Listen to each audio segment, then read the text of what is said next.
Well, we head to the North Hall area, or as Coach Chad Pittman likes to call it, Merville. I don't know if that's really Merville, but welcome in as we head actually to the Brickyard in Trojan Country, North Hall High School. And our senior roll call, Bo Wilson across the screen from Coach Chad Pittman. And Coach, the Trojans, what a spring season they were having.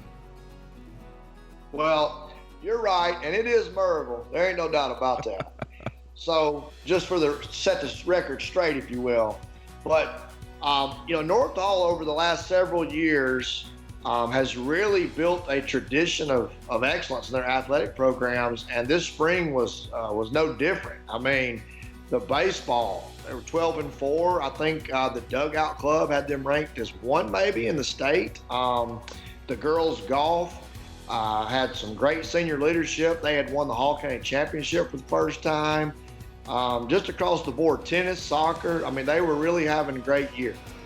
Yeah, I mean, I think immediately all of us as coaches and athletic directors thought about our kids, our seniors, most importantly, just knowing that the emotional toll that was going to take on the seniors and families was pretty heavy for all of us. So that was the first thing. We wanted to try to figure out, can we compete? We didn't know how long it was going to last. Was it a 2-week thing or a 3-week thing? And when the GHSA finally came down with a hammer saying that this was it, that was a big, heavy thing for all of us to swallow. And ever since then, it's been kind of real and trying to honor our kids on Twitter, honor them with, we were able to sign 7 kids at North Hall by taking our stuff, our media backdrop out into their front yard and social distance ourselves and try to honor those 7 kids with that picture that you dream about of sitting at that table with the North Hall backdrop behind you, signing to go compete in college. So just been trying to do our best, try to honor these kids for how much we love them and how much they mean to North Hall. Really disappointed for my girls. They had a lot of goals for this year, and I was kind of devastated for them because they had a chance to do something that was very special and had a chance to,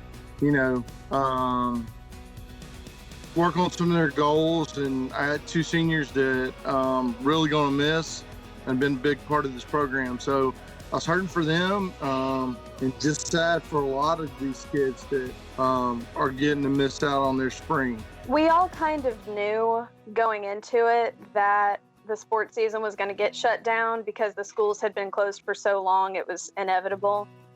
But I was pretty crushed because I've worked really hard towards trying to win state, and I just knew that it wasn't going to happen. Sure. Yeah, that's the hard part is competitively, every kid matters. But competitively, we did have some elite groups going. Our baseball team rankings don't mean, our coaches don't put a lot into rankings, but our baseball team is ranked number 1 in the state by the Dugout Club. Our girls golf team has a real shot at the state title. They were going to be the favorite, to be honest with you, to win the state championship as a team with a very talented junior individual, but also a group of seniors that are all college golf level golfers. We have Andrew Jones, even though he's only a junior, he had a couple of shots at individual state championships in track.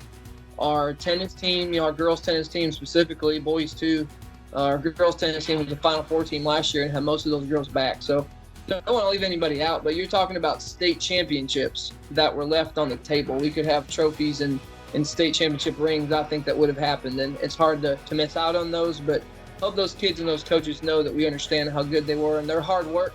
In their sport led them to state championship level.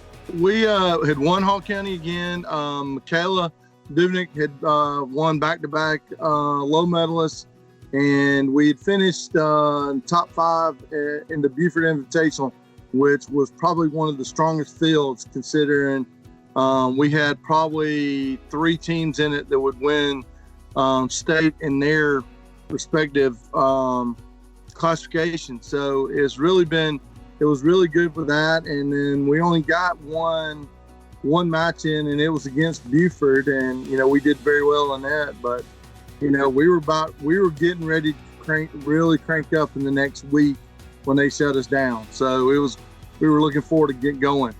Well, of course I'm going to take the good ones, like winning all the tournaments and hanging out with the girls, but I'm probably going to take some bad ones too, like little mental breakdowns on the course and having little spurts of motivation where I needed to work harder and push myself further. But because my team was always so supportive and we were always there for each other, that I could always find that motivation with them. Jolie and Willow, because neither one of them are, and they're both in either dual enrolled or they're in early college. They're not on campus.